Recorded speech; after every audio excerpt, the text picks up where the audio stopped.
that we are going to focus on today is Van Sertima's and his claim that Africans arrived in the Americas before Columbus. So as usual, we're going to use a case study to try to understand the kind of methodological issues that we should be aware of and concerned with, right? Locating, evaluating, assessing sources. That's a part that we will examine in more detail next week. Today, we are going to focus mostly on the case study and Van Sertima's claim that Africans arrived in the Americas before Columbus. How many of you had heard this before? All right. How many of you studied this in an uncritical way? Uncritical way, meaning that, okay, we studied the topic, we learned the topic, and we moved on. Or you study this in a critical way, maybe assessing, okay, what's the validity of the sources? What's the validity of the claims made by Van Sertima? How many of you studied the topic in that way? You did it. Did it? You did. Okay, so 3 of you did it, right? So in a sense, basically, that's what we want to do today here. We want to use this case study to illustrate how we, when we study the past, should address our sources, how we should assess our sources. We cannot take the sources that we use at face value. Sources must be critically assessed, right? And we're going to see, because depending on how we manage or we handle these sources, we can, our interpretations can be more or less, you know, biased or with they can have certain problems in terms of the final claims or interpretations that we reach.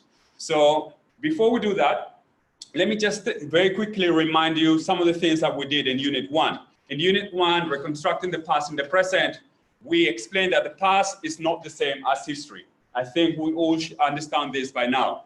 We study or we address that history is the result of the study of the past. That's what we write, right? After investigating and so on. The study, so if history is the result of the study of the past, this study is conducted in the present. Another thing that you have to be aware of, any time that historians and students of history are writing, they're writing about the past, but they're writing in the present. And the present obviously influences how we look into the past. This is an important thing. I will not pay as much attention to this in today's lecture. But if you think of Van Sertima is also somebody who's looking into the past from the present, not our present, his present, because he was looking at this in the 1970s and so on, late 1960s and 1970s. So that's a particular time in history that it's also important to keep in mind, because it can also help us understand a little bit better why Van Sertima was looking at this and why he was looking at this topic the way he did. So if history is the result of the study of the past, that is different from the past itself, the study is conducted in the present through the analysis and interpretation of sources, which is going to be our main sort of topic for discussion in this unit. And it is these sources that provide us with an interpretation of the past, or history, if you prefer. So the sources are what they're going to allow us to interpret the past. Without the sources, whatever it is that we say about the past, it doesn't really have much validity. This is why it's so crucial that we handle the sources very, very, very carefully and critically, right? We can't just like read things and, oh, I read this here, I found this here, and I will just like basically regurgitate whatever information I'm obtaining from the sources. No, it is a more complex process. As I said, the credibility of history, of historians, relies on the critical use of sources. And when we handle these sources correctly, when we use our sources in a critical way, then we can interpret the past. But our interpretation, the history, is always debatable. Whatever interpretation that you're going to come up with might be different from the one of your classmate or the one of my interpretation. Sometimes there might be many similarities. Sometimes there might be significant differences. And sometimes we will have to look at why there's so much difference between one historian and another. And sometimes we find that the interpretations of historians sometimes differ on the basis of whatever approach they have taken. But sometimes they differ significantly because they are looking at different sources. So different sources. Remember, we always start with questions. So the sources will help us answer those questions. But if you're looking at different sources, then the answers might also be different. Those are things that we have to understand. And this is an important thing here. Our interpretation of history, our interpretation of the past is always debatable. And that's one of the things that you have to address. Sometimes we have been taught history in a sort of narrative way. This is what happened with regards to this topic. This is what happened with regards to the other topic. As if like there's no other possible interpretation. This is why historians, professional historians, are always feel very uncomfortable with those who present history as a very static narrative, as almost as if it's written in stone, right? As if it's some kind of word of God that cannot be challenged or anything like this, right? So we understand this. If we understand this, it can help us understand better how historians write and why historians sometimes disagree with each other. And not only that, it can also help us to understand that we should feel comfortable or confident enough to come up with an interpretation that may differ from the one that you have heard in the classroom in the words of your lecture. There's no problem with that as long as you have use sources to back up your arguments, and you have used sources in the way that we seek to discuss in this unit. So that's how Unit 1 can help us to frame some of the issues that we are going to address in Unit 3. So wait, it's not what's supposed to happen. I don't know what happened.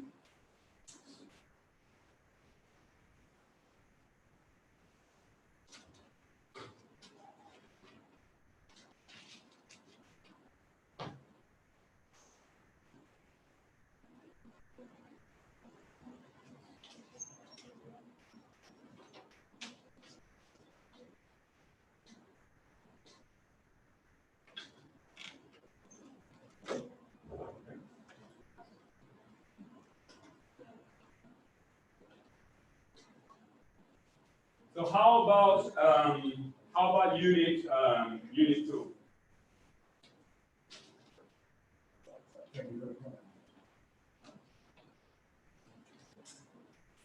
How about Unit 2? Problems and questions in the Atlantic world. That was the last unit that we addressed. And these are some of the ideas that I want you to remember from this unit. While history is mainly concerned with understanding the past, of course, and will rely on questions to explore the events of the past. These questions are usually linked to key historical concepts or ideas. Important. What are every topic can help us to look at different important historical concepts or ideas. These ideas are crucial because the ideas will help us to frame the historical problems that we seek to address through our investigation. Remember, one of the things that we studied last week is that one of the ways in which we conduct research is by framing questions and questions that have to do with historical problems, right? And that's what allows us to take an analytical approach. So rather than writing a descriptive type of history, which is what many students tend to do. Many students tend to provide a description of the events that happen.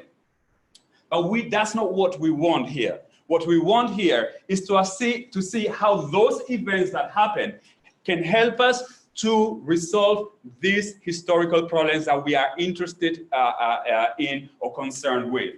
That's the analytical essay as opposed to the narrative or descriptive essay, right? That's another thing. Yes, sometimes we can also write that type of history. And what I told you when it comes to the digital history projects, they don't have to be analytical history projects. They probably should be more like descriptive of narrative projects in which you tell things. You have a central idea and you tell these things as they are, right? You provide a narrative and so on. But when it comes to the essays, it's different. The essays is a tool for us to develop certain research skills, and at the same time, the essay and the methodology that we follow is what allows us to investigate further into the past, and in that way, it allows us to understand much better the significance of the events of the past. So we say that these questions, we all rely on questions to explore the events of the past, and these questions are usually linked to key historical concepts or ideas. It is these key historical concepts or ideas that help us to frame the historical problems that we as students of the past seek to address throughout our investigation. Thus, history is about answering questions about historical problems. every question that you see, it is related to a historical problem or problems. And that's what I told you. You have to look into the questions and see what kind of problems are you identifying. Because once you know what the problems are, that is what is going to frame and guide your investigation. So history is about answering questions about historical problems, or if you prefer, it is about problem solving. Another of the skills that we want to emphasize through the learning of history, through the study of the past and so on. So not only we are developing analytical skills, or research skills, we also are developing analytical skills and of course the problem solving skills that will be of value in most situations in the workplace. Anyway, so those are kind of a summary of units 1 and 2 and how I think they can help us to address the main concerns that we have for Unit 3. If you look at the case study here, our case study, these are some of the central ideas. We are going to examine or think a little bit about the present in the past. Remember what I just told you about Van Sertima. Van Sertima is looking at the past. He's looking at the past in his present. Something is happening in his present, right? That can help us understand this. We also, this case study can also help us to think about the problem of discovering. Yes? Mm-hmm. What do you say the name of the case study? The case, Van Sertima's claim of the arrival, the exact title, let me tell you here. Van Sertima and Africans' arrival in the Americas. Okay? Van Sertima, Ivan Van Sertima, a Guyanese scholar, who claim that Africans arrived in the Americas before Columbus and of course before the Europeans did, right? So in this case study, some of the central concepts or ideas that we can address is of course the significance of the present in the past, issues related to the problem of discovery. Oftentimes we see how historians and non-historians talk about who discovered this and who discovered that and so on. And we have to think a little bit about what is important and why is this relevant, if at all. Also the problem of being first in history. Who was the first? Who was the first? Is that really relevant? But that's another issue that no matter what, when it comes to history, oftentimes there are discussions about who was the first, who did this and that. Why is this significant? This is another central idea that I can see coming out of this case study. Of course, the weight of evidence, the importance of evidence, another thing. Like when we write about the past, how important evidence is. If without the necessary evidence, can we make certain claims? Or should we be careful how we present certain claims on the basis of the strength of our evidence? So this is another thing that comes as another central concept or idea that comes out of this case study, sorry. Of course, the critical analysis of evidence. It's not just about the strength of this and how solid the evidence is. It's also how we use the sources. We use the sources do not use us. We look at the sources, we inquire, we ask questions, we interrogate the sources, right? And then after we do that, we can extract answers and we can also assess the validity of the sources. The validity of the sources is crucial. It's crucial for many reasons that you can easily understand without me elaborating. There's some sources that sometimes we know that they are very feeble. Sometimes the sources that have been manipulated, or sources that do not provide enough information to make certain claims. So the critical analysis of evidence is another central idea coming out of this case study. And of course, is this also a topic that can help us to think a little bit different of Afrocentrism as Eurocentrism. And I will explain this a little bit later in more detail. But I mean, one of the criticisms that have been made against Van Sertima is that in a way he's replicating some of the flaws of Eurocentrism. Eurocentrism putting Europe at the center and basically saying that anything that has to do with significant developments in history have to do with Europe, right? And everything is compared in relation to European standards. Is Van Sertima doing something similar? Is he saying that, well, the significant developments that took place in the Americas took place because of the arrival of Africans? Is he doing the same as Eurocentric people, right? So this is another idea that can come out of this topic. Why do I want to highlight these ideas? I always tell you, or I told you last week, when we think about the problem, I said like, okay, first thing, provide a brief historical context. Second thing, identify the problem. Identify the problem, or in other words, think about why is this question being asked? Because if you know why this question is being asked, what are the sort of issues that this question may refer to, that is going to help you to answer the question. And I told you, one of the significant clues to understand what the problem, what the central problem or problems are behind the question is this, the central ideas. In a lecture, sometimes the lecturer is going to tell you, this lecture is about these central ideas. Sometimes they don't tell you, but the central ideas are there. If you listen to them, if you look at your notes, you say, oh, this is about this is about that, and so on. So that's one of the things that we have. And the same thing happens with our readings. Any historical readings, I mean secondary readings, essays, articles, books, and so on, they're also informed by central ideas or problems. I will ask the person on the other side to stop, like I think this is you scrolling on the scribbling on the screen because that line wasn't there before, right? Listen. All right, the central ideas. Yeah, you see central on your right? Yeah, that line there, whomever did it, it wasn't there before.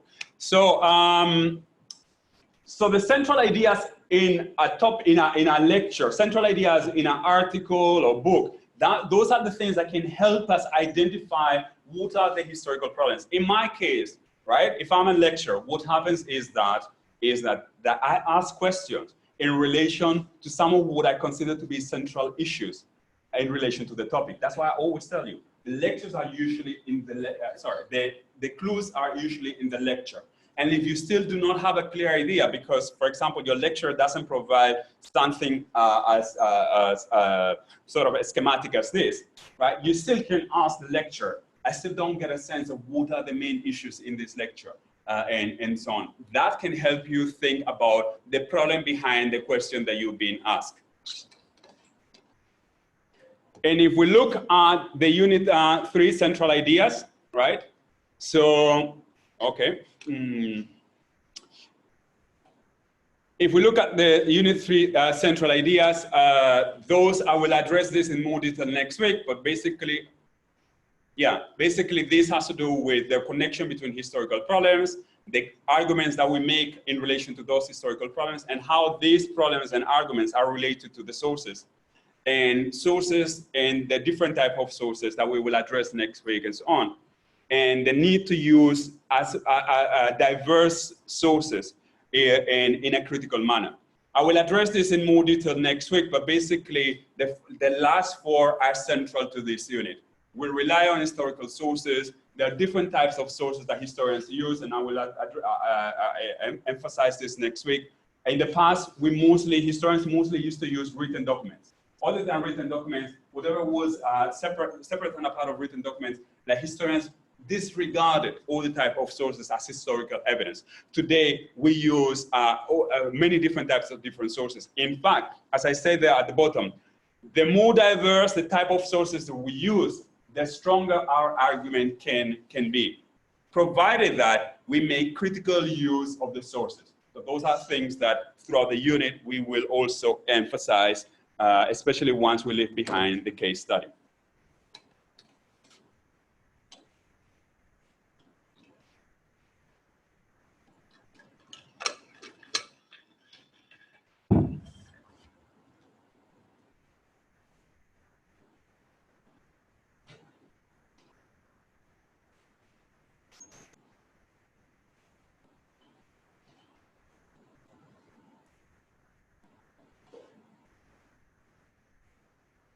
All right, so let's now properly begin this session by talking about historians and sources. And as I said, I will address this in more detail next week, but just kind of elaborating on what I just said. As we know, historians explore the past, right? And in doing so, we interpret and give meaning to it, something that I mentioned just a couple of minutes ago. For us to be able to do that, we need to be objective. right? We all need to be objective in exploring the past and interpreting or giving meaning to the past. However, one of the things that we discussed in Unit 1, we cannot deny that subjectivity is unavoidable, you know? And I think that's one of the limitations that we have to be aware of. Any researcher, especially when we're dealing with humanities or we're dealing with social sciences, but even with science, right?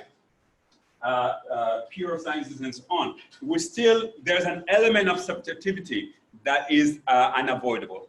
Okay, so we understand that. We have to be objective, but at the same time, we have to understand that there's always going to be a subjective element.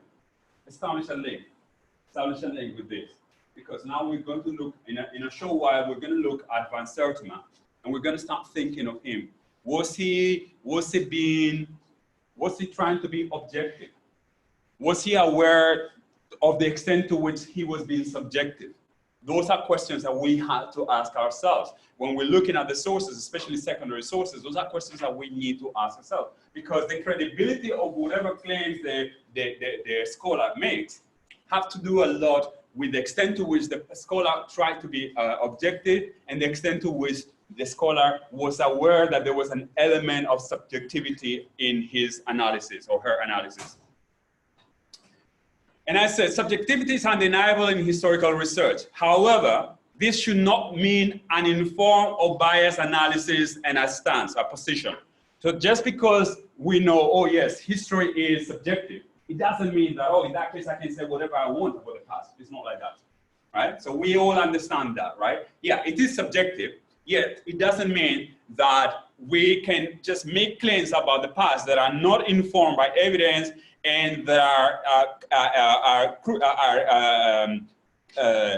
clearly biased in our analysis and the stance that we have taken in our research. So there's a difference between that, because historical research must always rely on the use of sources. So it always has to be informed by the sources, and the sources provide us with the evidence we need to be credible. So in that sense, anything that we say about the past, it has to rely on sources. The sources will provide us with the evidence that we need to be credible. So it's not about uninformed views, uninformed interpretations of the past. Our informed views of the past are based on the use of sources. And at the same time, we have to develop a credible historical analysis and argument. So if you think about it, while we understand that we are going to be, there's always an undeniable element of subjectivity, we have to try to be as objective as possible, right? And we have to be as subjective as possible when it comes to handling the sources and so on. I will like you to start thinking, establishing connections between this and Van Sertima's claim of the early arrival of Africans in the Americas. Why it's so important that we make a critical use of sources? As I say there, and as I will elaborate on next week, sources are not an open book. Even when we are talking about written sources, it's not that the sources are going to answer every question that we have. We read something, and sometimes it's a clear document written by a colonial official, or maybe by a monk, right? In a monastery in, I don't know, whatever, in Central Europe.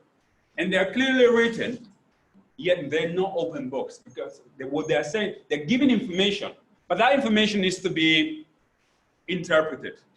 That information is not going to clearly answer the questions that you have, your research questions. And I will say the same thing about secondary sources. You see, when you are given an essay question, oftentimes students come and say like, oh, but sir, I have not found information in relation to this question in the sources.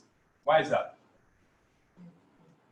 We give you essay questions, and yet the sources that we suggest do not have a chapter or a heading that relates exactly to the essay question that you are given. Why is that?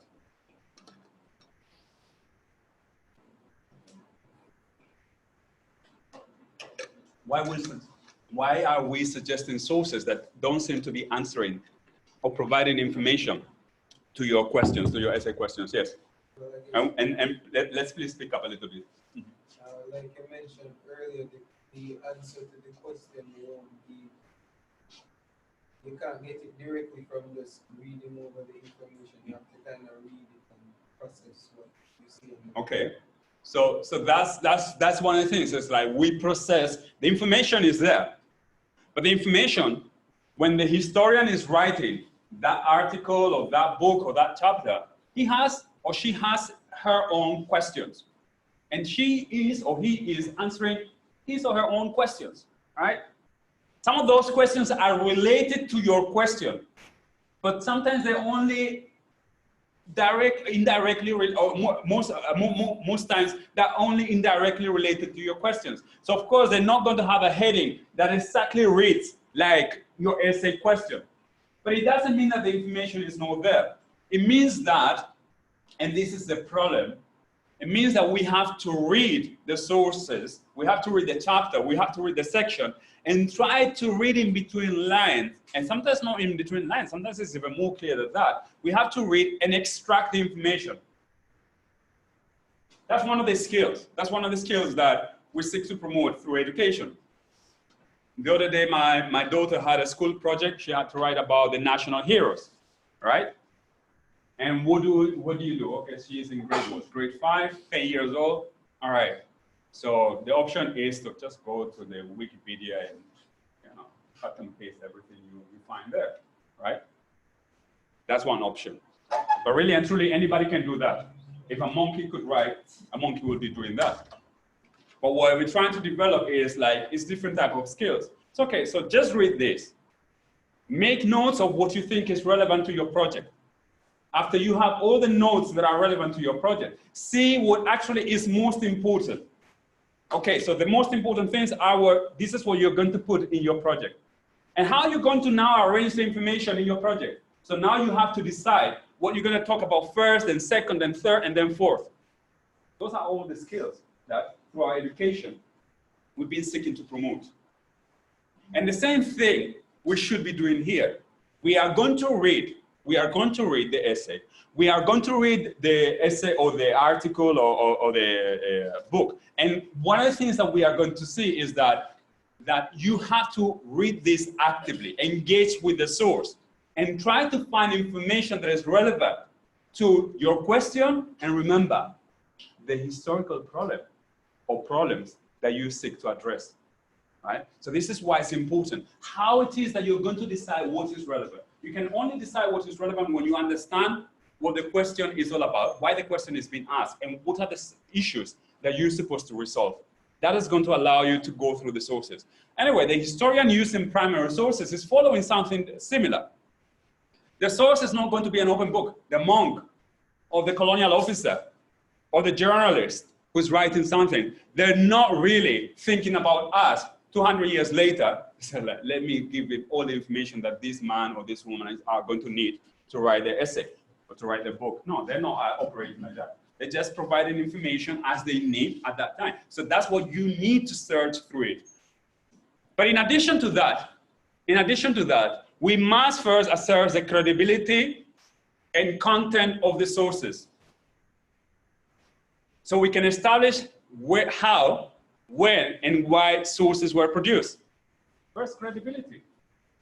We're using sources. This is not different. The historian in this way is not different from a journalist. How, when, why, right? Who is telling me this? Why is telling me this? Right? What is he telling? This, the establishment of how, when, and why sources were produced, the credibility and assessing the credibility and content of the sources. This is what we historians call source criticism. So this is a fundamental step that we have to take to our study of the past. When it comes to sources, whether they are primary sources or the secondary sources that are the ones that you will have to handle, we have to use this source criticism. And the source criticism must involve two fundamental things that we will address in more detail next week. What we call external assessment or external criticism with the creation. When was this created? By whom? All of those sort of questions, right? And also internal assessment or internal criticism, the content. what is this all about? What is the information here? As I said, it's not an open book. What is this person trying to say? Why is he trying to say this in this particular way? Why is he using this language, which seems sometimes a little peculiar or unusual? All of those things are part of the exercise that the historian does. Similarly, when you handle in the secondary sources, you also have to do this. The only difference, and I'll tell you, this is a significant difference, is that when you are using academic sources, somebody has already done some work for you. Somebody has already done the work of reviewing that secondary source. Because academic sources are different from other type of sources academic sources about history are different from other sources, secondary sources about history. The academic sources have been peer reviewed. You know what the term peer review means? So somebody knows over there. Tell us, please. And I thought you were nodding, or maybe no. Sorry. Peer review for the sources. Can you speak up, please? Peer review is basically when more than one person they come together to critique a piece of work or give their perspective on the same piece of work. And in the process of assessing what I have written, so I spent like maybe 3-4 years working on my book.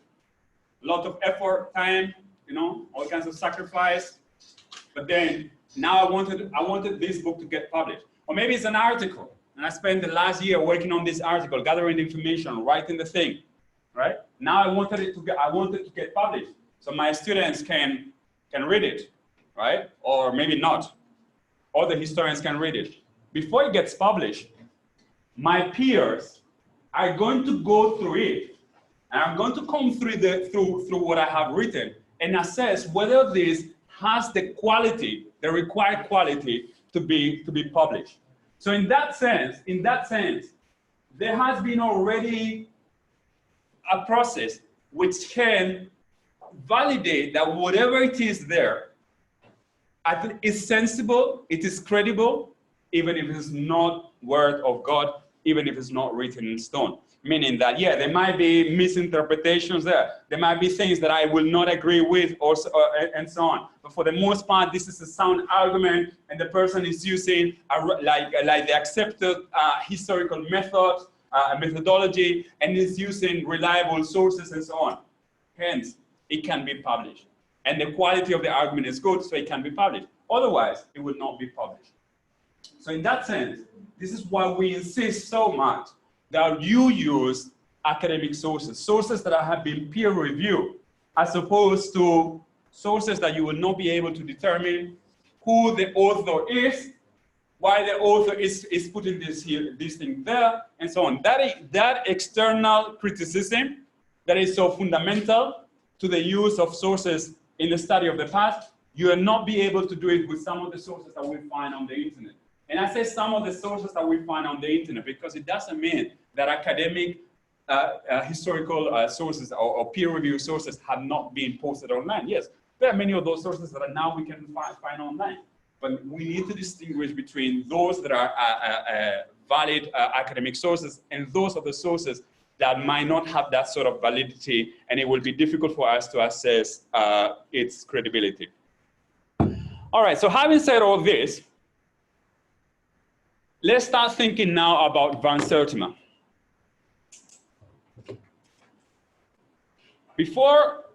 Let's think about this notion of first in history.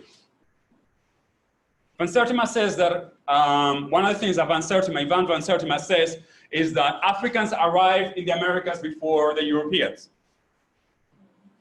And these are some things that I came to think about when I was thinking about first or before, especially when it comes to history. Okay, so when it comes to the history of the Americas, there's no doubt that Asian peoples, right, arrived first and populated the Americas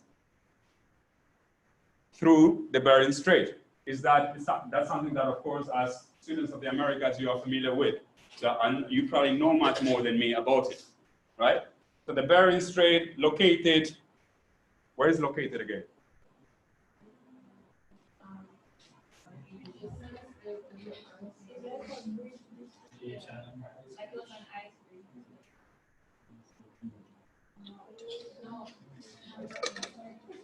Asia and North America.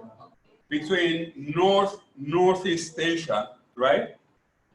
And North America and the area of Canada, right? North America, that area.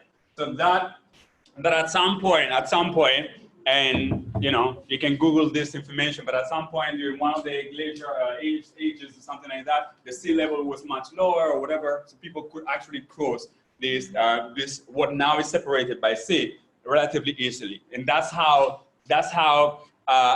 historians and archaeologists think that the population, the people in the first peoples of the Americas arrived from Asia. So there's no right that the first people arrive in this sort of way, or who arrived first, rather. There are other sort of like interpretations as to how they may have also arrived other than this way. But I mean, there are very few, if any, anybody questions that Asians arrived first and populated the Americas.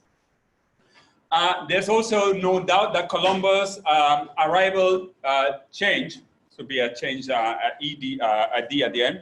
Arrival changed the course of history. Is that, I say there's no doubt. Is there any doubt about that? If we think about the history of the Americas, is there any doubt that the arrival of Columbus changed the course of history of the Americas? No. And not just the Americas. It changed the course of history of Europe. It changed the course of history of Africa, right? Probably even the change of the course of history of Asia. So in that sense, there's little doubt about that. Yet there's also growing evidence, something that you're also familiar with, the Northern Europeans, the Vikings, arrived before the Castilians. We are using the term to refer to the Kingdom of Castile, because Spain, as I told you, I think a couple of weeks ago, did not exist as a political reality until the 1700s. What we had is Castile and so on. So this was the central kingdom when Columbus arrived in the Americas. But now we are learning through archaeological research that Northern Europeans, Vikings, may have arrived they were likely to arrive in North America before much earlier than Columbus. There's also some speculation on peoples from the Pacific, the Polynesian people, who may have also arrived. And this is now you see I'm changing the language from no doubt to growing evidence. Now it's like speculation. So you see, the meaning of words, it means something that, so what's the difference between me saying there's no doubt that Asians arrived first and populated the Americans, and there is also speculation of Pacific people's arrival? Which one seems to be more solid? The first one, right? So always pay attention to the words, because here in the words, it means that the lecturer in this case is also saying that, well, there's speculation, but probably I'm not convinced, right? And that's why I say speculation, because maybe, and I'm not convinced because of ideological reasons. No, it should be that I'm not convinced because I have not seen solid enough evidence and discussions about this. And in addition, we know that there are some claims of African people's arrival, which is missing there, of a pre-Columbian arrival. So there's also some claims of African people's pre-Columbian arrival, that some Africans arrived in the Americas before Columbus. And again, I use the language here like claim. So there are some claims of it.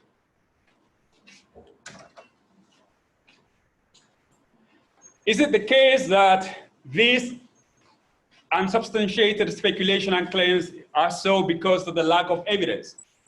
Perhaps. Maybe it's a problem of lack of evidence. Maybe we don't have enough evidence to back up the early arrival of Pacific peoples or Polynesians and African peoples in the Americas. Maybe it's that there's not enough evidence to substantiate that. And also I have a question, why Asian and Castilian settlement and arrival are more prominent? Why would that be? So let's think again about the arrival of the Vikings. Why will the arrival of the Castilians several centuries later would be more prominent than the arrival of the sometimes we frame questions in history about who was first, and the Vikings arrived first. Why the arrival of the Castilians seemed to be more prominent? not just more well-known, much more, has attracted much greater attention, and of course, because of that attention, there are many more studies about it. What does it have to do with the period of the conquest? With, sorry? The period of the conquest and settlement.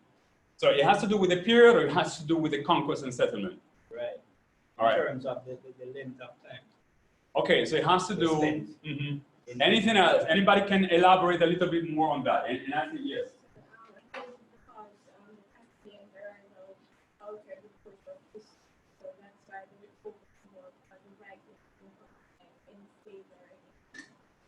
All right, so it has to do with the issue of conquest and settlement.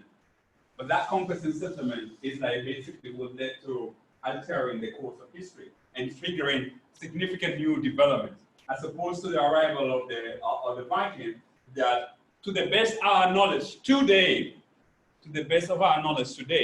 did not seem to have significant consequences. Who knows, 10 years down the line, archaeologists might find some information that, you know, make us all look like fools, fools that, oh no, actually this has much more significant consequences. But that's also, remember what I told you. Whatever we write about history, right, especially archaeology, by the way, especially archaeology, whatever it is that we write about history, and especially archaeology, it can easily change through the uncovering of new evidence, right?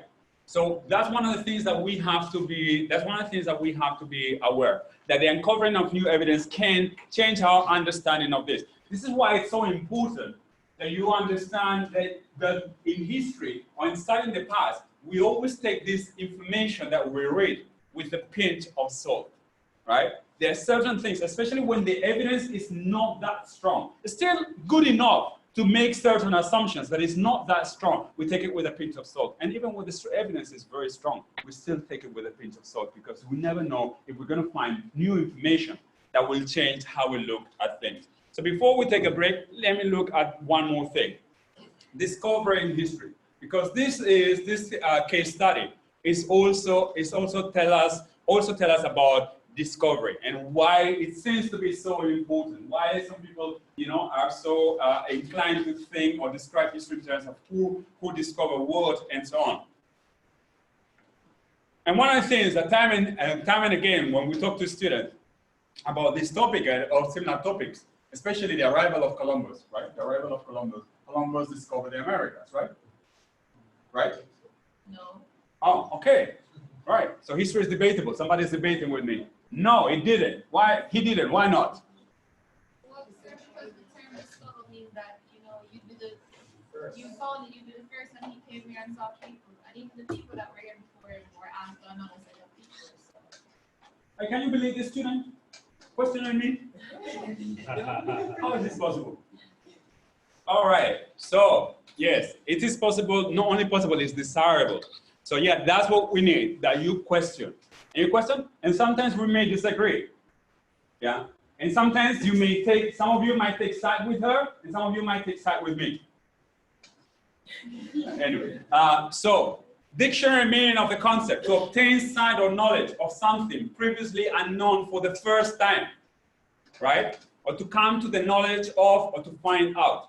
So in this sort of definition, I think the point that Ashley is making is clear that, okay, Columbus was not the first one who discovered America, because if Asians arrived here first, these Asian peoples, right, the ancestors of the Native American people are the ones who discovered this continent, right? But historically, it can also mean something different. Yes? Mm-hmm. No, please don't use that on me now. You already like question my intellectual authority, right? So please continue. Sir, because based on that definition, to say that he discovered the new world wouldn't necessarily be wrong, because he discovered it for the old world. So I guess depending on how you phrase it, you could say that he discovered the West Indies for Europe, because he would have been among the first. Well, actually, no, because then the Vikings were. All right, yeah, you're wrong. I'm wrong. All right, so this is the thing. Even let's say that even if the Vikings arrived first in the Americas, I mean, arrived second, right, after the Asians. If the Vikings are the first Europeans who arrived in the Americas, but no one else knew, did they bring side or knowledge of something previously unknown, right? The other thing is this, by the way. The other thing is this. I mean, we can think about this in almost philosophical terms, like think about the concepts and what they mean. If discovering is about bringing knowledge for the first time to a set of people, let's think about the discovery of agriculture. Where was agriculture discovered? Where? Yeah. Huh? So you said in Sumer. Yeah. All right. So in the Near East, right? It's correct. All right. I would say no. It was discovered there, but it was also discovered in the Americas, right? It was also discovered. It was also discovered in Africa, in different West and in the Sahara region, in different regions of Africa, right? So there are different things. Like that's one of the things that sometimes we have to think. Historical developments and quote-unquote discoveries sometimes happen in different places. Yeah, it may have happened in one place before, but the people who discovered this 1,000 years later in a different part of the world, they didn't know about that, right? So in their region, they are the ones discovering this to their people and spreading their innovation across the region. So this is another thing that is important when we think about history. The first can happen in different places, right? But if the first is also, in terms of discovery, if the first is also about spreading that sort of knowledge, something that happened is that with the arrival of the Vikings, the knowledge did not become widespread, right? So they may have arrived first, not being aware, and this is an important thing, not being aware that they have found new land, so to speak, or maybe not even caring, because perhaps at that time, you know, yes, at that time people were still moving across different parts of the world, almost like discovering. So that was, discovering something wasn't unusual. Yes, every time you go into a new place, you're discovering, so what, right? But not only that, we can also think about Columbus. Well, Columbus never realized that he arrived in a new world, right? He thought, you know, he died thinking, believing that he had arrived in Asia, right?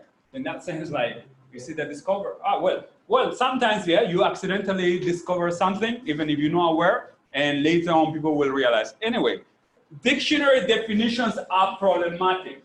Dictionary definitions are problematic because they can be interpreted as we know. And this is another thing that for any student, any researcher, we have to be aware that when we think about like how, okay, well, this is an objective thing, is the dictionary definition. You know that definitions, the dictionary definitions, sometimes we find different definitions. And those definitions can still be interpreted. And you will interpret those definitions because you have your own minds, your own brains working, you know, and looking at those words and reading things slightly differently from your classmates or from your lecturer.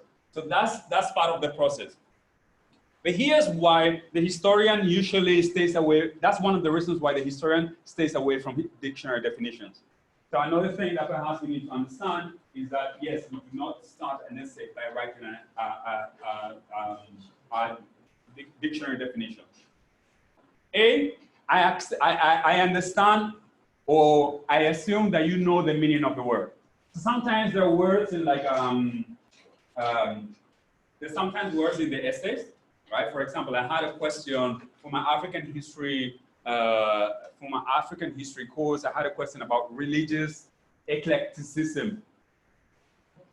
Most of my students don't know what that word means. But to be honest, the student doesn't need to tell me that he or she didn't know what the word meant. Don't tell me that you look into the dictionary.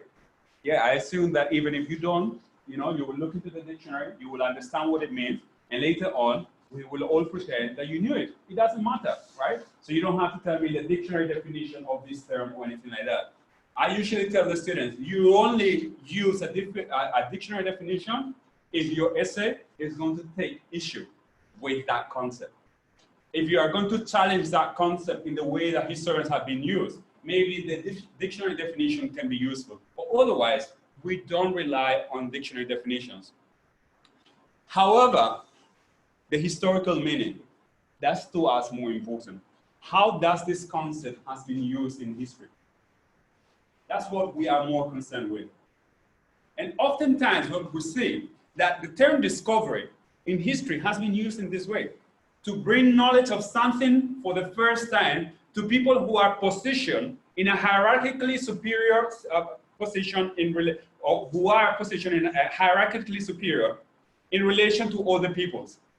This is one of the things sometimes we have seen, that the term discovery in history has been used to reinforce, as I say in the last point. Sometimes the historical, the use of discovery in history has been used to support unequal hierarchical relations, while reinforcing historically created positions of political, economic, social, and cultural domination. We are the ones who discovered this.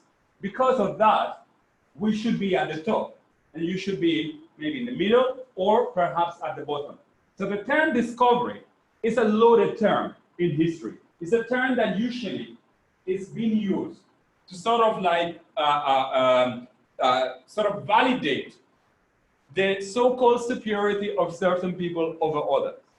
Because it seems that discovery gives you some sort of sense of cultural superiority, right? And this is how in history we have seen that the concept is often used, right? And that's why in the case of Van Sertima, we have to wonder about why all of this matters. Who arrived first? Who discovered what? Why does it matter? History is not concerned with racing. So who arrived first? Why should we care? History is not primarily about past events. History is fundamentally concerned with change through time, how and why societies change. Thus, we mostly care about the consequences of past events. That's what we care about. Who arrived first there? What discovered what? No, that's not what we're concerned with. What we're concerned is, right? But Van Sertima seems to be concerned with that. Van Sertima is concerned with the first and with the discovery. And we have to think about why. Why? Yeah. Because it would lead us to look at history in general differently. Because for the longest while, everything that we have, I guess, especially on this side of the world, history, the Caribbean region, is from Eurocentric standpoint. So for him to raise this point that, hey, listen, maybe not necessarily everything that they said is true, because here they left up fundamentally that we were here before. Mm-hmm. It's important. It causes us to think. And also, we wouldn't want to continue throughout Earth's history thinking that this that they said happened when really that's not true. Okay, so one thing maybe would be to correct a wrong. And I think if it's to correct a wrong, like to correct something that is like wrong information, I think that's an important thing.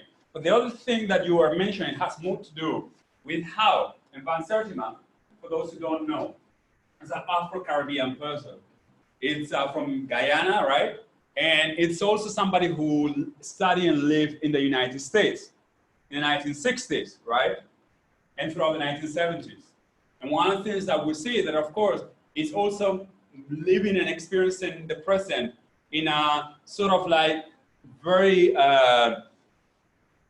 conflicted time in history in terms of racial relations and so on. But also not just in terms of racial relations in North America, but also in terms of the experiences of people, because of course he belongs to that world of colonized people, people of color, people of African descent, or people of Native American descent who have been colonized, right, by the Europeans, and who in the process of being colonized have been taught things about their place in history. How they do not occupy a prominent position in history because they have not done anything significant in terms of the betterment of the humankind, right? These might be things that are not as relevant to you, and I say might. But in the 1960s and 70s, these are things that people, people of color and people of African descent will be concerned with, because they have been victims of many of these sort of stereotypes and so on. So this is when I was telling you the present, how the present influences how we look into the past. How Van Sertima's present may have influenced why all of this matter to him, why the discovery, why they being the first matter to him, right? So this is how we need to read sometimes the work that he did. Anyway, we are going to look in more detail into what Van Sertima said, and in particular, we are going to try to assess a little bit like the sources that he used. But let's take a 5-minute break before we continue.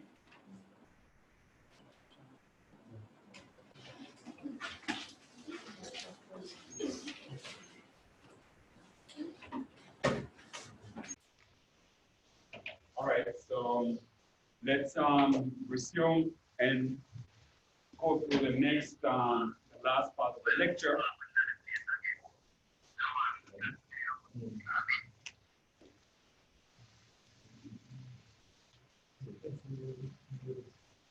All right, so let's now resume and go through the last part of the lecture, so we can finish this case study.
All right, so as I said, let's finish this off. So we have been discussing or talking about Van Sertima for a good while, but now perhaps we need to address in a little bit more detail what is it that Van Sertima tells us, and particularly how he substantiates his argument.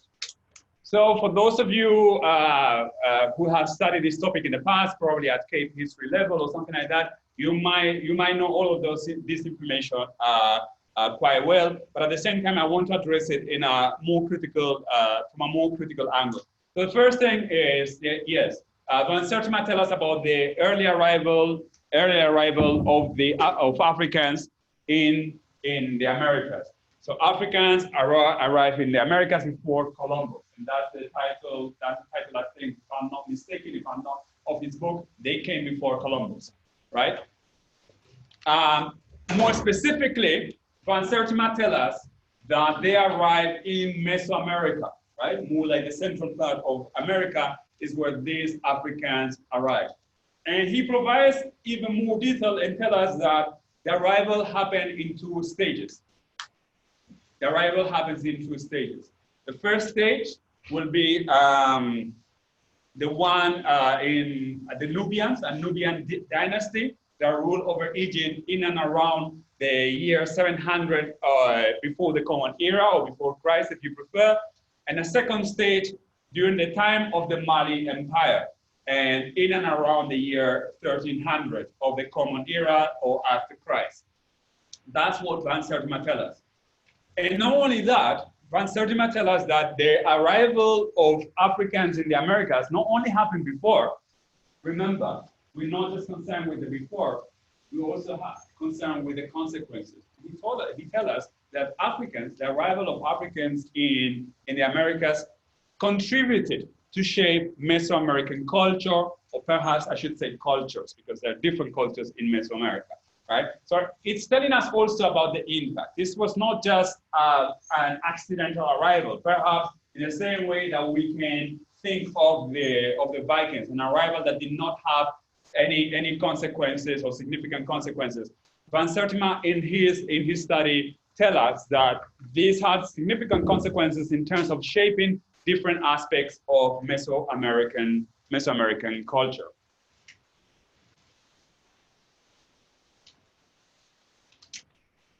What is the evidence about the first stage? The arrival of the Nubian dynasty. The Nubian dynasty, I have not explained this, so forgive me for that. But Nubian is basically, if you think about modern day Egypt, Nubia is south of modern day Egypt. It's what is considered to be one of the black dynasties that rule over Egypt. This comes from modern day Sudan, central Sudan. And at some point, they expanded their power beyond the Nubian region and took over ancient Egypt and for a couple of less than 2 centuries or so. And it's during this time that apparently, or Van Sertima tell us that we see an arrival of Africans in the Americas. So what is the evidence that, if you think of the map of Africa, and if you think about Nubia in Egypt, which is like in the east, not in the western part of Africa, you think like, okay, that seems a little bit far-fetched, but he must have some sort of evidence in order to make a claim like this. All right, so what is the evidence? If you read Van Sertima, he will talk about cultural similarities. What cultural similarities, you may ask? Well, he says like, there are some of these pre-Columbian or pre-Christian religious cults and beliefs and ceremonies and symbols in which we can see this. He talks about phallic cults, for example, snake cults, funerary rituals, right? So these are some of the evidence that he uses. For those of you snake cults, we are familiar with the term, funerary rituals as well, and phallic rituals, I assume that as well, right? If not, you will take it out in the dictionary, right? And no. All right, so these are some of the cultural similarities that Van Sertima tell us that we see that there are in the Americas. There are also we find this type of religious cults and this type of funerary rituals, and they resemble in some ways the ones that we find in ancient Egypt and more specifically in the Nubian region. And he says that there's also evidence, material evidence, and we see this in the material culture. The Olmeca heads, some of you may have seen this before. These heads that, according to Van Sertima, resemble black people or Negroid heads, as they were called at the time, right? And also, he will tell us that the pyramids, we know that there are also pyramids being built in Mesoamerica, and where else we know that pyramids were built? Of course, in ancient Egypt, but also in Nubia, right? So, okay, it can't be a coincidence that we see pyramids being built in Egypt, ancient Egypt, and in Nubia, and also in Mesoamerica. So clearly to him, this is a symbol that there are cultural similarities, and these cultural similarities have to be explained by some way of contact between the two regions.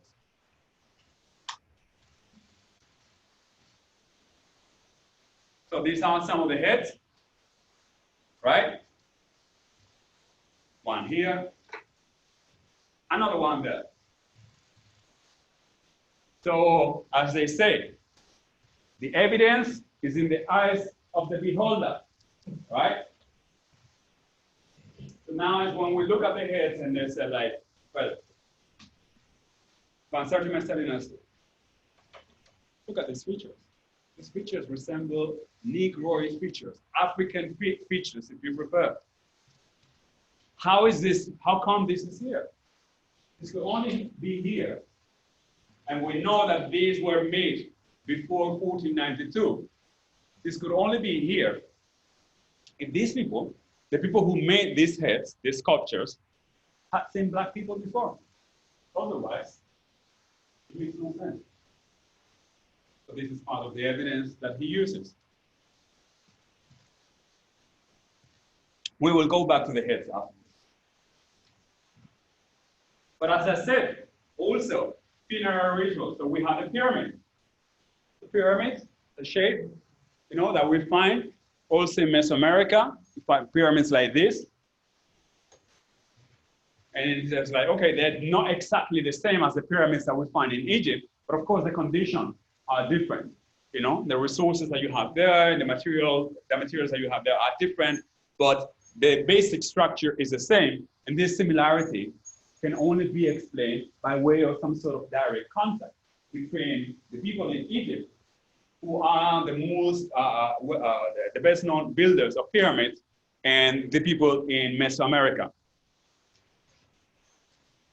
This one, if I'm not mistaken, this is one of the pyramids in Guatemala. But, okay, so these similarities can also be explained by way of some sort of direct contact. Now, the problem is, he has to explain how it is that people from Egypt or Nubia, in the northeastern part of Africa, that is, not in the western part, that okay, it might seem a little bit more reasonable, right? Due to the geographical proximity, how it is that they arrive in the Americas. But the truth is that when we read Van Sertima in relation to this, of the arrival of the Nubians, he doesn't provide much detail. He admits that the arrival was accidental, right?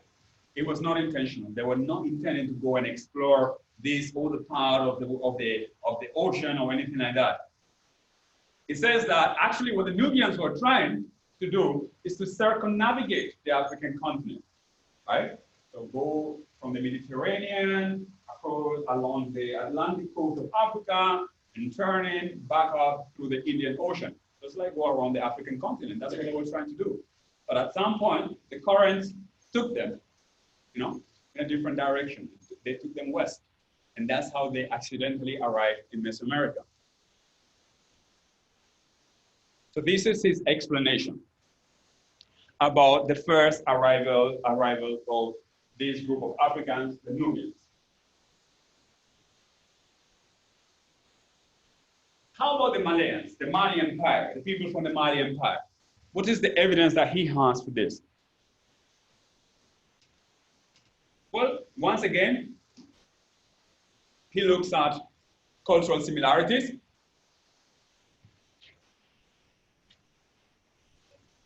And he tells us that in these cultural similarities, we see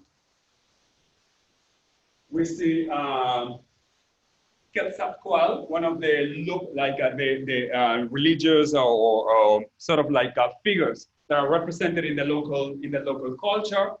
What is that? Quetzalcoatl. What is that? How is that spelled? I have to read it out. Yeah. Okay. So it's spelled Quetzalcoatl.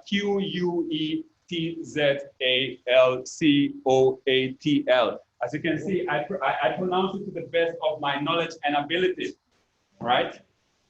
So, okay, so he says that we see this symbol of like a central figure in the local culture, the central figure in the local culture, which is Quetzalcoatl, and he says it's representing Abu Bakr II, the king of Mali, who arrived in the Americas, right? So he says that there's that he's establishing this type of similarity. He also sees artistic similarities between the art or art pieces that we find in Mesoamerica and art pieces that we find in West Africa, also religious similarities and ritual similarities. All of these similarities to him are enough, but he has more evidence than this. He has now what he calls more substantial historical evidence, the historical sources, the accounts by Mansa Musa and other Arab scholars, and the griot's account. So the Arab scholars tell us about a trip across the ocean. The griots, we're familiar with the term griot, right? No. What do you mean? Well, you know about all these things about West Africa, where your ancestors came from, you don't know about the griots. Yes, right, you probably see it. You hear it before, maybe not the term, but the storytellers, right? The storytellers that play this kind of like guitar, and at the same time that they're playing this music, they're also telling us stories about the past. They're the storytellers. Back in time, I remember in the 90s, in the early 90s, you know, long time ago, they said that hip hop artists were like the griots of the modern era, because they will use music to tell us about stories and so on, right?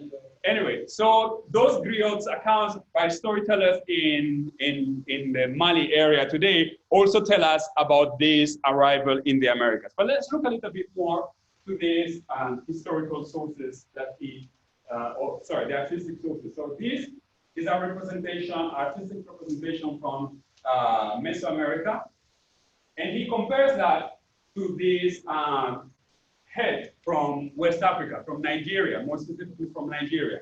And to him, the similarities between this artistic representation and this photo one here are enough evidence to suggest that there has been some kind of influence and contact between the peoples who made this one and the peoples who made this one. Otherwise, you could not explain these similarities. But he has more substantial evidence than that. And this is the one I want to pay a little bit more attention, because, okay, now we are dealing with an account by an Arab geographer explorer who collected this information when traveling to Mali. So in his trip to Mali, in his travel to Mali, he was told about this story about Abu Bakr, the king of Mali.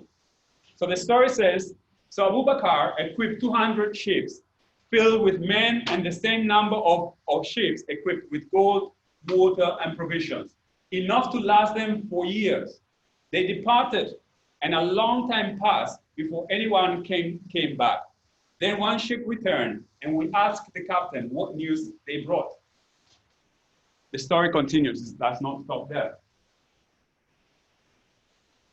And he tells us, the man who arrived, the captain who arrived, told us, yes, O Sultan, we traveled for a long time until there appeared in the open sea a river with a powerful current. The other ships went on ahead, but when they reached that place, they did not return, and no more was seen of them. As for me, I went about at once and did not enter the river. The Sultan got ready, the Sultan who was listening to this account, got ready 2,000 ships, 1,000 for himself and the men whom he took with him, and 1,000 for water and provisions. He led me to deputize with him and embark on the Atlantic Ocean with his men. That was the last we saw of him, Abu Bakr, and all those who were with him. And so I became king in my own right. This is Mansa Musa, the famous king of Mali, talking to the Syrian scholar Al-Umari.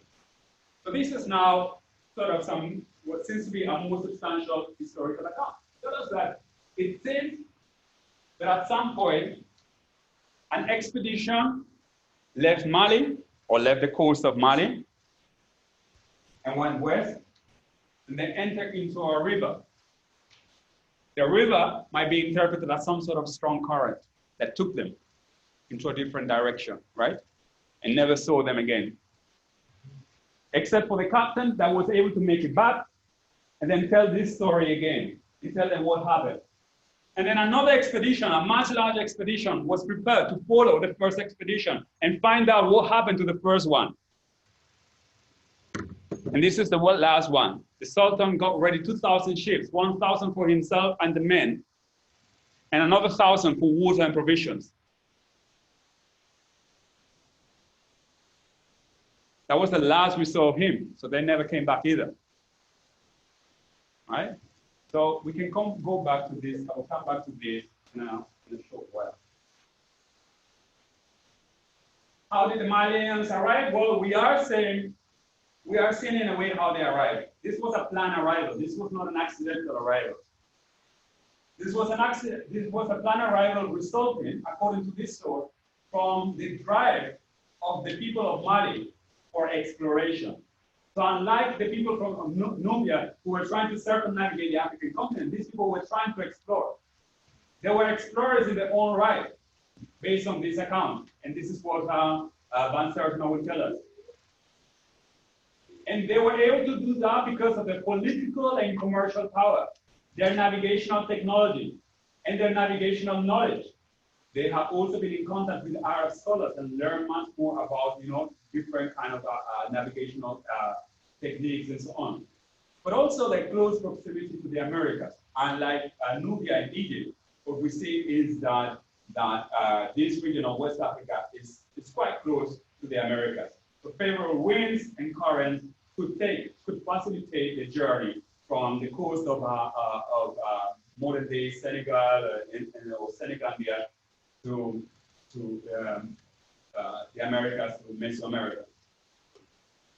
So if you look at the book, Van Sertima's book, this is the kind of boat, that he claims that was used by the people of Mali to start this journey across the Atlantic. And if you look at the map, the proximity is very clear. All right? So we're talking about this region, in and around this region. The currents could take you, right? This part of the Africa, if you reach this part of the Atlantic, the currents, you see here some arrows, but they will take you back and forth across this region, right? These currents may have taken these boats across the Atlantic. So that's what to Van Sertima. That's how he explains the arrival of the people of Mali in the Americas. But now we need to assess the evidence. And I say here, there's no doubt that there's geographic proximity. It is in and around 1,600 miles between this region of Africa and Mesoamerica. There are also favorable navigational conditions in terms of the current. There's no question about it. And I said naval technology may have also been sufficient to make possible the journey. May have been sufficient. This is like, we cannot discount this, but perhaps I'm suggesting that it is not as strong as evidence. It is also possible to identify some cultural similarities between the two regions. But the central question, and this is the question that I'm putting to you, is any of this enough to substantiate Van Sertima's claim? That's what we're going to try to do over the next few minutes. Is this enough to substantiate Van Sertima's claim? Remember, cultural similarities, artistic similarities, right? The account by the Arab explorer. Will this be enough for us to substantiate the claim that either Nubians or people from Mali, Malayans, arrived in the Americas? Let's look at the heads again.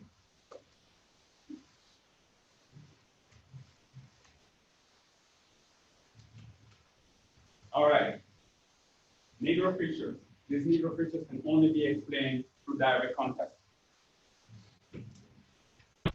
What do we make of it? Remember, you are students of the past, so you're now assessing the evidence.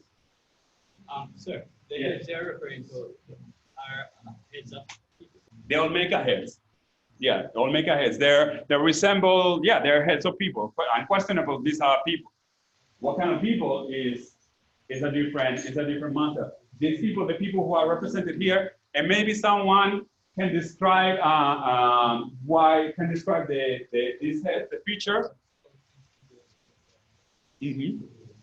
So what we see is like what do we see? What Negro feature do we see in this? Broad nose, that is narrow. The thick lips, right? Round face. The round face, because all black people have round faces, right? Oh, exactly. I think some have elongated faces, some have like triangle. No, I don't know. Like they're all kinds of faces. Yeah. Yes, because. Yes. Mm-hmm. All right. So, how many of you see there? You see. Imagine that I had not said anything to you, and I have placed this thing here to you. How many of you would have thought, oh, hang on a second. That's a Negro man. That's a black man. How many would have said that? Raise your hands. How many would have said yeah? Before we had explained anything, how many would have seen a black man in this? So you would have seen it. We have 2 people who would have seen it. Nobody else? 3. All right. 4. Come on, let me see, like we are getting excited now. 5. This is growing. You know, by the end of the class, we have 5 minutes. Gonna be all of you. All right. So now, for example, why you would have thought automatically of this? Okay. All right. So that could be an evidence. All right. So that will lead us to think that this is a Negro man or a black man, you know, in modern day terms. So similar here, we see pretty much similar thing. The broad nose or the flat nose, whatever you want to describe it, the thick lips, and so on. Unfortunately, we don't see the hair, because the hair is usually another giveaway, right? But because they seem to be wearing some sort of helmet or something like that, we can see the head. So the hair, that would help. Anyway, as you can see here, we're not going to discuss. Honestly, I'm not going to tell you this is a black man or this is not a black man. But I think what is interesting for you to think about here is that you all can see different things here. The question is, would this be strong enough evidence for you to claim if this is found in the Americas, it means that they must have seen a black person before, and it means that Africans arrived in the Americas? Is this strong enough evidence? Or why not maybe people from Central America traveled to Africa and then came back and did this? That could have been another interpretation, right? Yeah.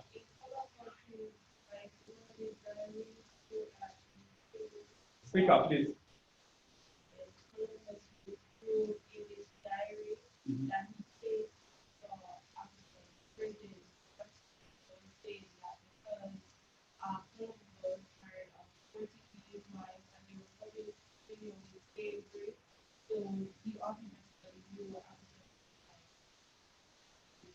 I mean, even if he hadn't married, people knew, even though in historical terms, the term, well, they're not using the term African in those sort of ways, right? But yeah, they are familiar with the people of Africa. They're familiar with the people of Africa for different reasons. First, there have been contacts from early on. In addition to the early contacts, also the Arabs who had been in stronger contact with people from the southern part of Africa.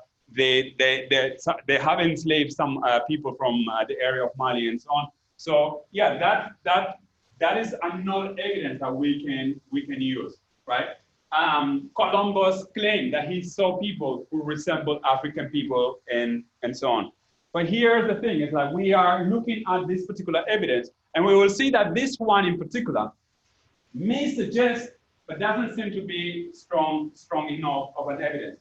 As for the cultural similarities that he is talking about, you know, the cultural similarities, that's another thing that we have to see. It's like, okay, snake calls and things like that, funeral rituals.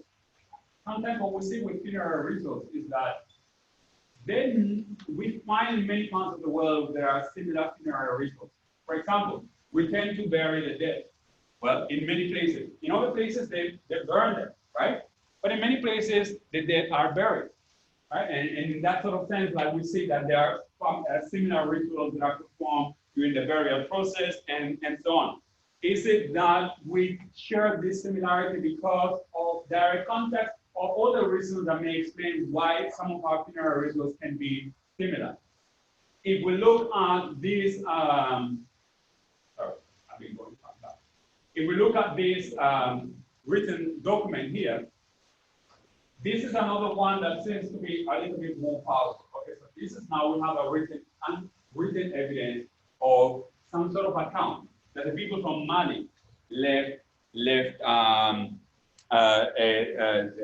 Africa to go across the sea. But one of the problems here is, do we see, does this tell us about the arrival? It tells us about the journey. And that's in and of itself is quite interesting. If the people from Mali decided that they were going to explore beyond across the Atlantic, that in and of itself is quite interesting. The only problem with this one is that it doesn't tell us whether they succeeded or not.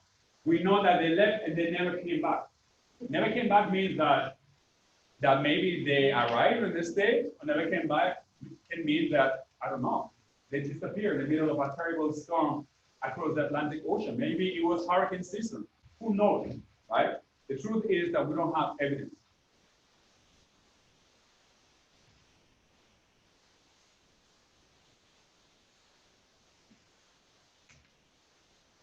And if we look at it, we have to think that some of the evidence, especially some of the evidence, not all of it, some of the evidence is unconvincing. We have to think that cultural similarities may exist, but just in the way that we can explain certain similarities, we can also find alternative explanations to those similarities, right? One of the problems with Van Sertima is the inconsistent chronology. The pyramids of Mesoamerica were built much later than the pyramids of Egypt and Nubia, right? So that's one of the things. And more significantly, and this is what the archaeologists will tell you, the main problem is the lack of hard evidence. No distinctive African artifact. How we know of the arrival of all the peoples or contacts is through archaeological records. If we have found an artifact that we know that is clearly made in Africa by Africans, and we find it in the archaeological record in a place where this will be before, it will tell us about this arrived here before Columbus, right? Then we can actually say like, okay, hold on a second, this is something we have to really look into. But to archaeologists, the lack of a distinctive African artifact, something that was made in Africa by Africans, found in the Americas, that's the main weakness in Van Sertima's evidence. Van Sertima has also been accused of not pursuing the type of critical analysis that sources deserve. One of the things that I have not told you, and I will tell intentionally, is that Van Sertima is not a historian. Van Sertima is writing about the past, but he's not a historian. He's an intellectual, he's an academic, no question about it. And no question about it, he is sort of like trying to do what historians do in the sense that he's trying to bring to light information about the past.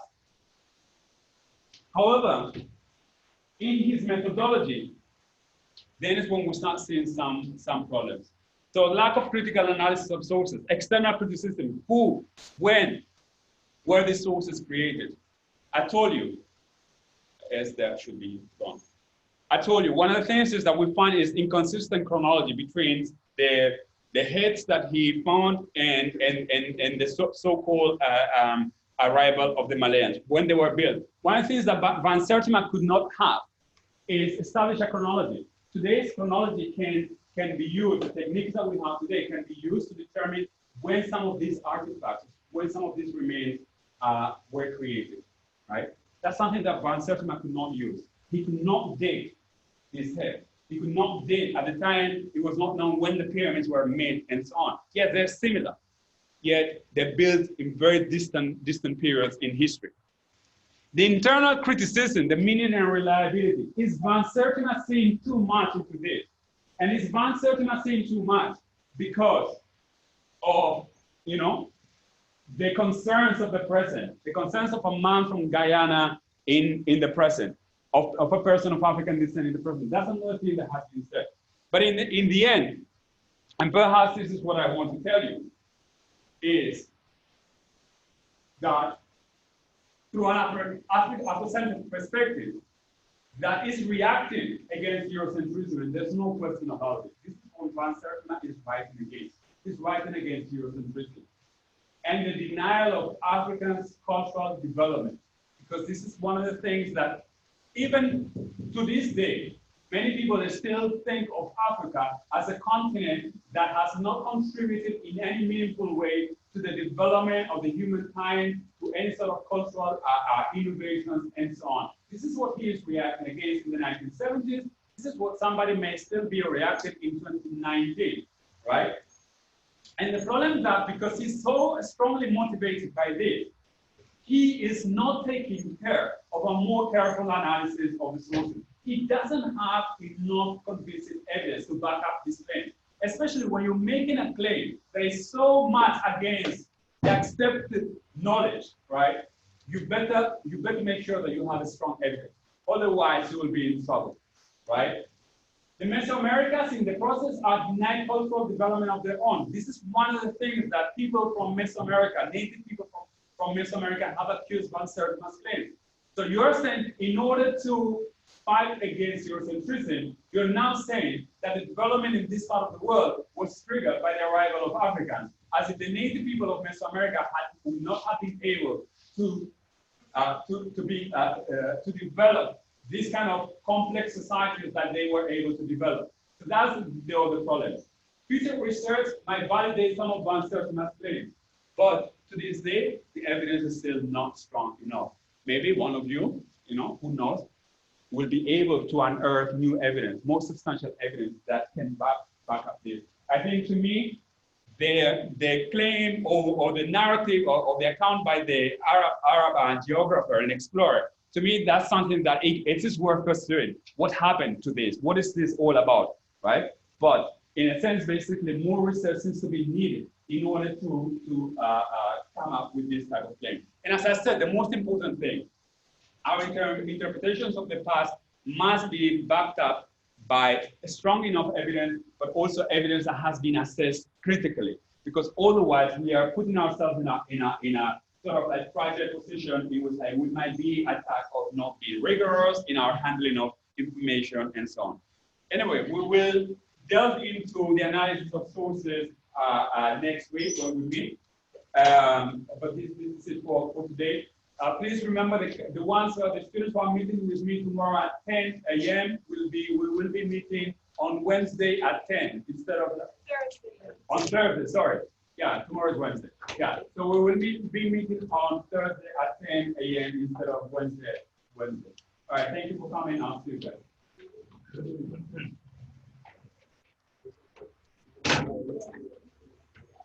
No.